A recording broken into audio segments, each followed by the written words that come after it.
গেছে। এই তোর তো একবার খাওয়াই গেছে, আর আমি দেবো না তোকে ভাত। দাঁড়াই দাঁড়া, তুমি বড়দের মাঝখানে যেও না, এক্ষুনি দেবে, এক্ষুনি দেবে। তো বোনকে ডেকে নিয়ে আয়। দাদা লালু খা। আরে যাস না, দিদা কামড়ে দেবে এক্ষুনি। ওদের 11টার সময় ভাত দিয়েছি, পড়ে যাবে।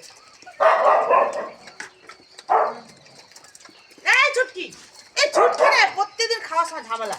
দেখা তোদের এত খাওয়া দিই তাও হয় না জানো। এই এটা আলাদা করে দিতে হবে। এই পাতাটা কর, দাঁড়াও। চলে চলে চলে চলে চলে এই যে খাও। একবার তো 11টার সময় দিয়েছি, ওই জন্য দেবো না বলে আস্তে আস্তে ভাত দিতে ঠিক চলে এসছে। নাও ফেনাও, ফেনাও সব। কারণ ওর থালাটা মাজতে হবে, থালাটা নোংরা হয়ে গেছে তো, সার্ফের জল দিয়ে রেখে দিয়েছি, চানের আগে পরিষ্কার করে দেবো। তোমার ঠিক টাইমেরটা খেতে আসতে, হ্যাঁ? যত 10টায় খাও 11টায় খাও।